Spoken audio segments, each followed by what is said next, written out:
What is the justification for the United States not joining the International Criminal Court? I mentioned this briefly in class, but the U.S. has a history of not joining such international organizations, specifically ones targeted towards human rights and international law of crimes of war.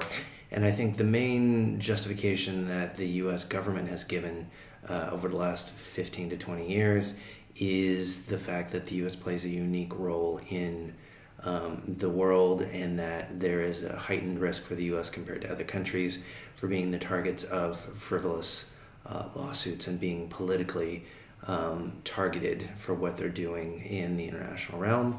That would be one reason.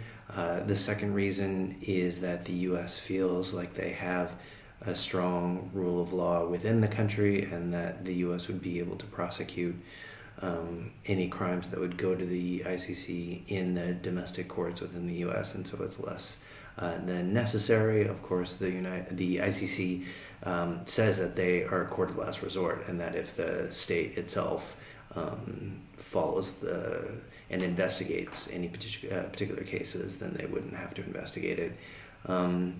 But I think basically there is a pushback in the U.S. against such a perceived violation of state sovereignty, and that the actions of the U.S. abroad could be questioned or targeted by other actors without the U.S. really having that much of a say about it.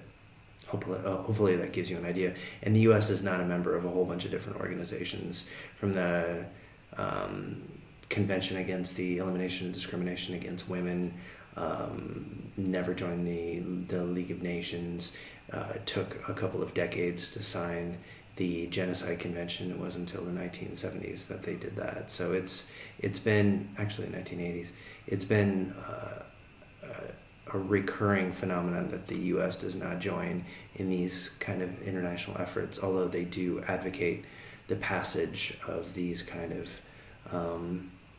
multilateral efforts at cooperation and upholding the rule of law. The U.S. itself doesn't want to be tied to the rules, because the U.S. thinks or views itself as having a unique role that's more involved than other states.